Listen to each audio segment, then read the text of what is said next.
Todo este tipo de conductas se pueden retrotraer, se pueden llevar hasta el inicio del Islam. O sea, eso es cierto y yo creo que no se puede negar. Pero también es verdad que históricamente el Islam no siempre se ha manifestado así por motivos prácticos. Es decir, cuando los musulmanes en el año 711 después de Cristo invaden España, no tienen ningún interés en que la mayoría de los españoles se convierta al Islam. Y no tienen interés por una razón. Porque los musulmanes no pagan impuestos, pero las poblaciones sometidas judías y cristianas sí. Y si aquí todo el mundo se convierte al Islam y nadie paga impuestos, ¿cómo mantenemos el Estado? De modo que inicialmente los musulmanes prefieren ser tolerantes en España, sobre todo además con los judíos. Aquí se añade otra cosa más. Es decir, ¿quién sabe leer, escribir, llevar una contabilidad y administrar un Estado? Los judíos. Hay que tratar bien a los judíos. Y aquí el elemento pragmático del Islam pesa mucho. Es decir, bueno, vamos a ver, de acuerdo. Bueno, el elemento pragmático llegó hasta tal extremo que aunque el Corán prohíbe expresamente el consumo de bebidas alcohólicas, el vino español era tan bueno que decidieron buscar algún tipo de interpretación que no aplicara al Andalus. Es decir, seguramente la prohibición del vino era lógica en Arabia, en el norte de África, pero en España ya era excesiva. Y los califas solían, y hay recuerdo de ello en las fuentes árabes españolas, solían beber con una profusión.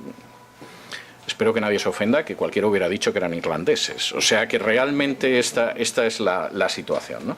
Entonces, claro, el Islam a veces ha sido muy pragmático. El gran problema es que el Islam, de entrada, tiene una bomba de relojería, que es que en cualquier momento puede aparecer un movimiento que decide volver a la pureza original.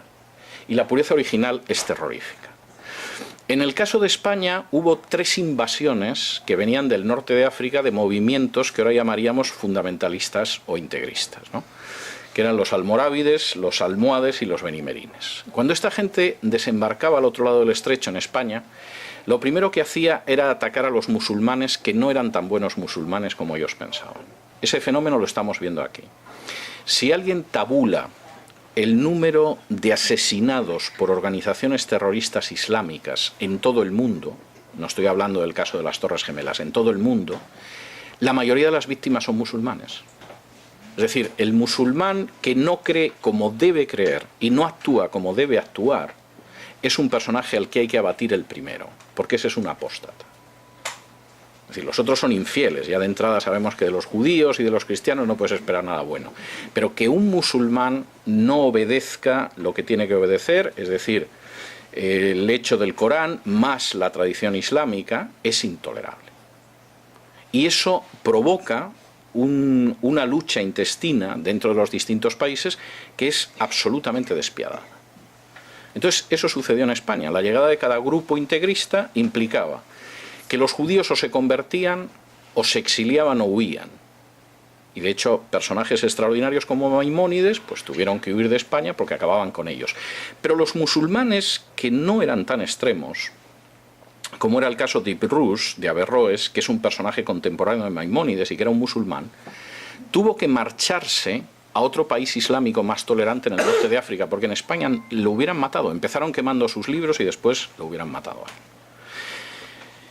Esto significa que desgraciadamente tenemos una bomba de relojería y que incluso un país que ha avanzado en ciertas reformas, que se ha modernizado mucho y que históricamente no ha tenido influencia de los clérigos, por llamarlo de alguna manera, musulmanes en su historia, sino que esos clérigos siempre se han mantenido al margen de la política de ese país, en un momento determinado toman el país y crean una república islámica. Y estoy hablando de Irán.